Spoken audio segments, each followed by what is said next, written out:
All right, Alexander, let's do an update on what is going on in Syria. We had a U.S. brokered ceasefire between Israel and al-Jolani, and it looks like that ceasefire held for maybe 12 hours at most. And we got more Israeli bombing into Syria, into Damascus, where the city. Israel once again claims that they're protecting the Druze community. And al-Jolani, he is, in my opinion, he's just doing as he's being told by Erdogan.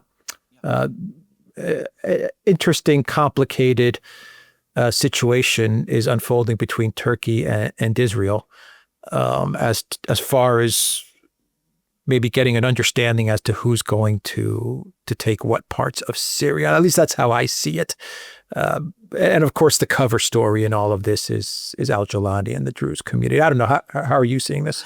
Well, you see, this is what's so complicated about this, because the underlying reality is exactly what you said, that there is a carve-up of Syria taking place. We discussed this the moment that Assad fled, that this is what would happen, that Turkey would establish its own zone of influence in Syria.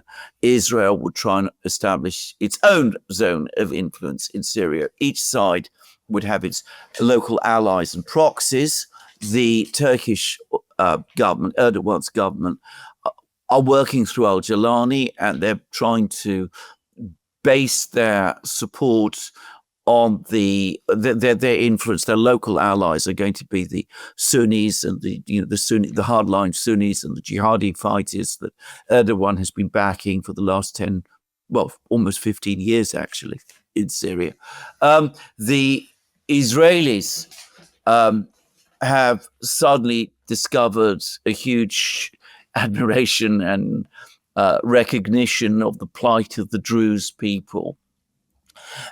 Before long, they'll be saying the same thing about the Kurds, if it suits them. By the way, there's been long historic connections between some Kurdish factions and Israel as well. So this is a tussle for influence and control in Syria. And of course, it is a disaster for Syria. I mean, Syria, in effect, is being partitioned and is being divided into spheres of influence. So that is the big picture. But within that big picture, there is also the unfolding disaster within Syria for the Syrian people, because all that we're hearing about the, terrible fighting that's going on in Suwaida, about the cruelties and the fighting between the Druze and they're called Bedouin tribesmen, but we know who they really are, Jolani's fighters. All that is absolutely true. I mean, previously we had similar reports about the Alawites in Latakia region. Of course, nobody cared about the Alawites because they're not part of this jigsaw puzzle that's being played out in Syria. It's much more convenient for people suddenly to notice the Druze there. The Christians also, no doubt, will become pawns in this game as well. But the fact that they are being used as pawns should not obscure the tragedy and the cruelty of what is actually happening, and the tragedies that these people are suffering, and the cruelties that all Syrians, regardless of their religious sentiments, are suffering as well. What happened in Syria back in the autumn was, as you've correctly said, essentially a coup. It brought a militant group to power in Syria, I suspect deeply unrepresentative of the majority of people in Syria, regardless of which religious community they're coming from.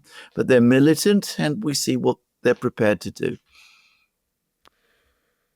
So what is Erdogan looking to gain from this? And I think Israel, we understand. I mean, Israel wants the territory, the Golan Heights. They want to get as close to Damascus. I believe they don't want Damascus, but they want to get as close to Damascus as they possibly can. Does Erdogan want Damascus?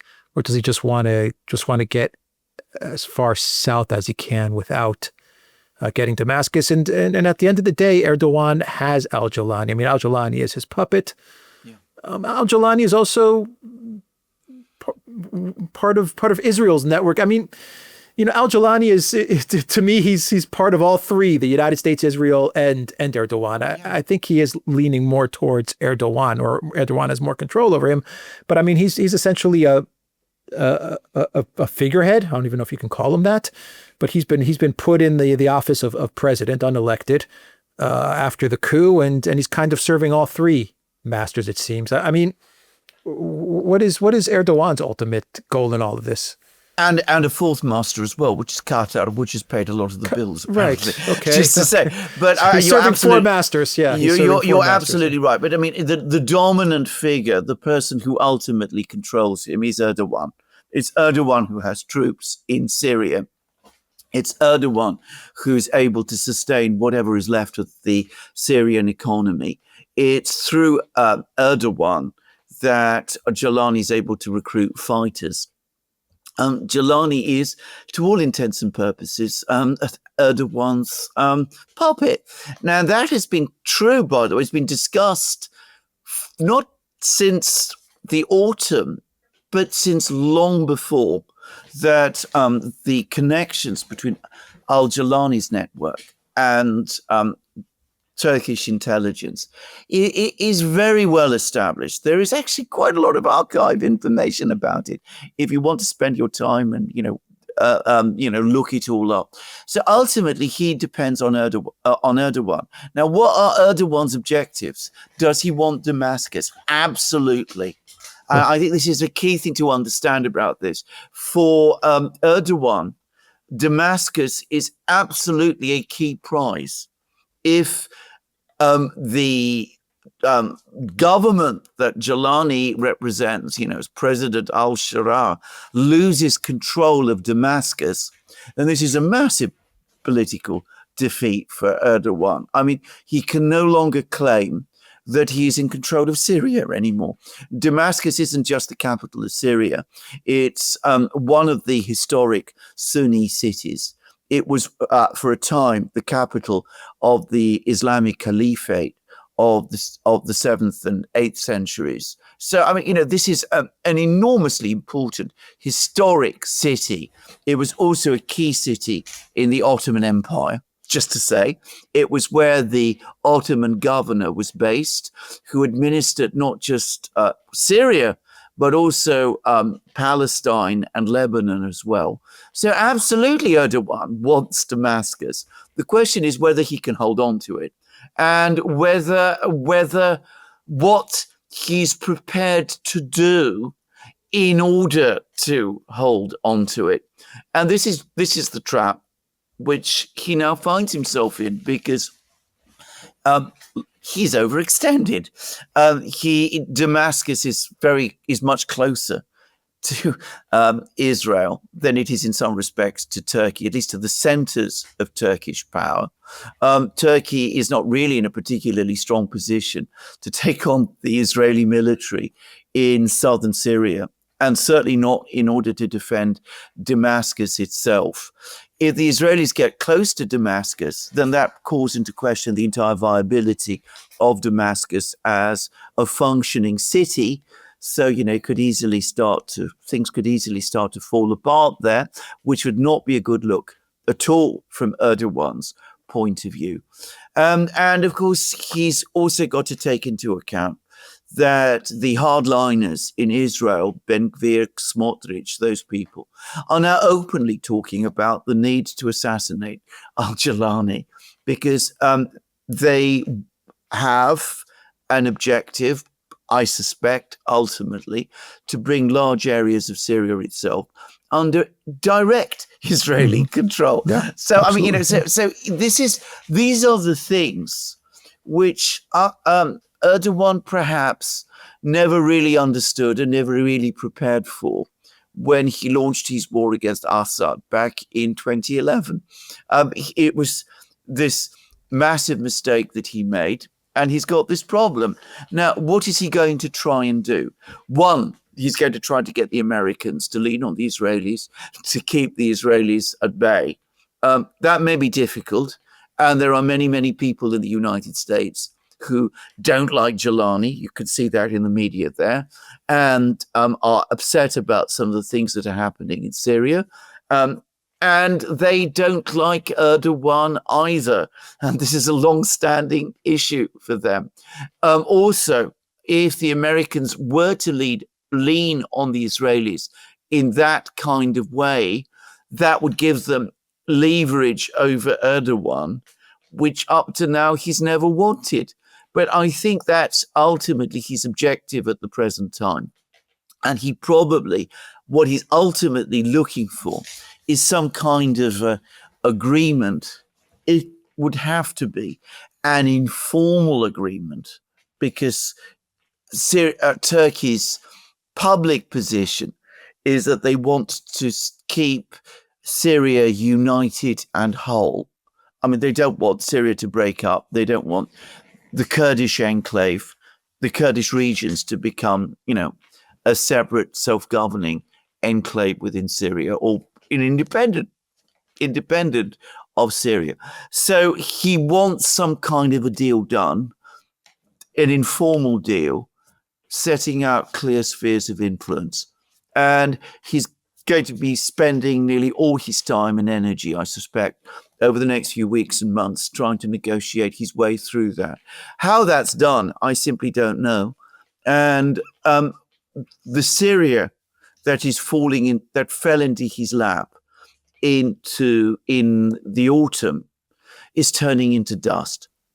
The Syria that he destroyed, that he helped destroy, absolutely, along with the United States and Israel. Absolutely. Yeah, I mean, just to wrap up the video, I agree with you. Israel wants to directly take the land. I think that's their objective, to make it part of Israel, whatever they take.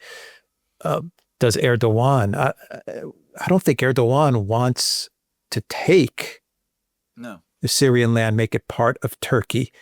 I think he would prefer to control it, but with a puppet in Damascus.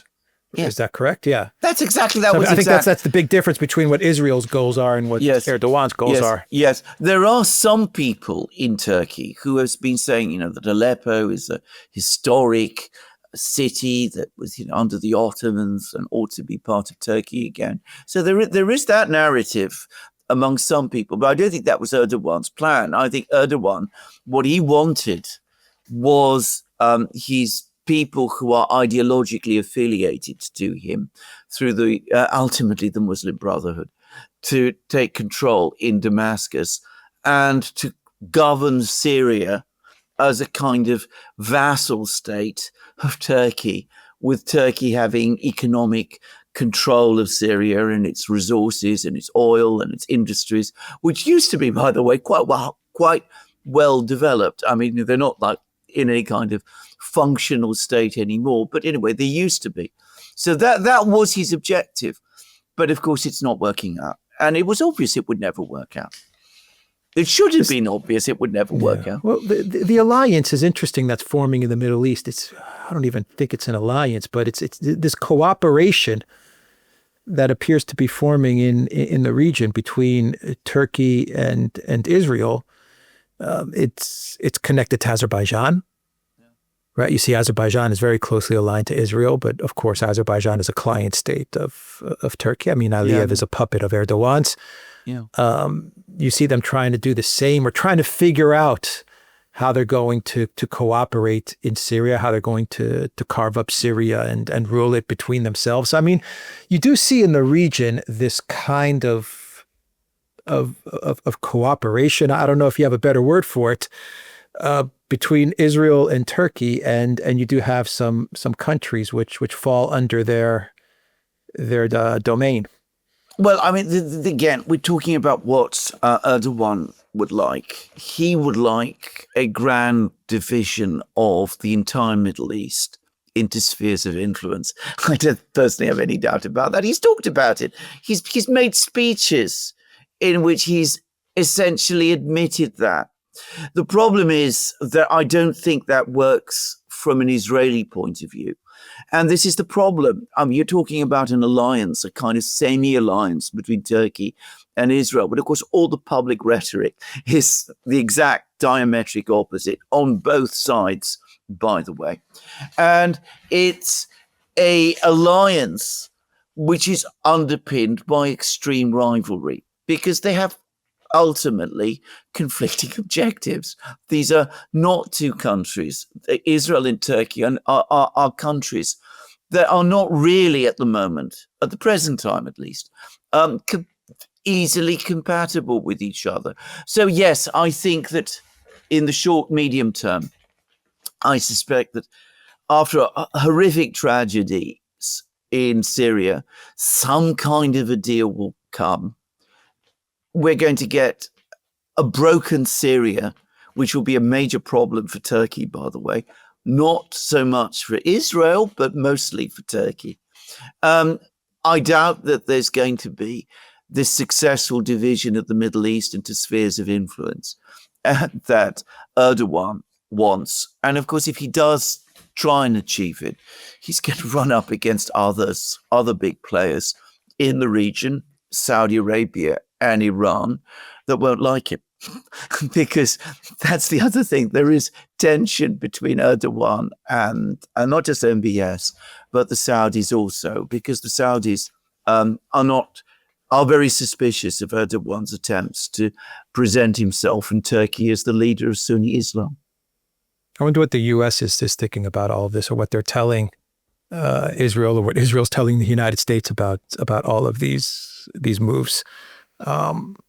Do you think the U.S. is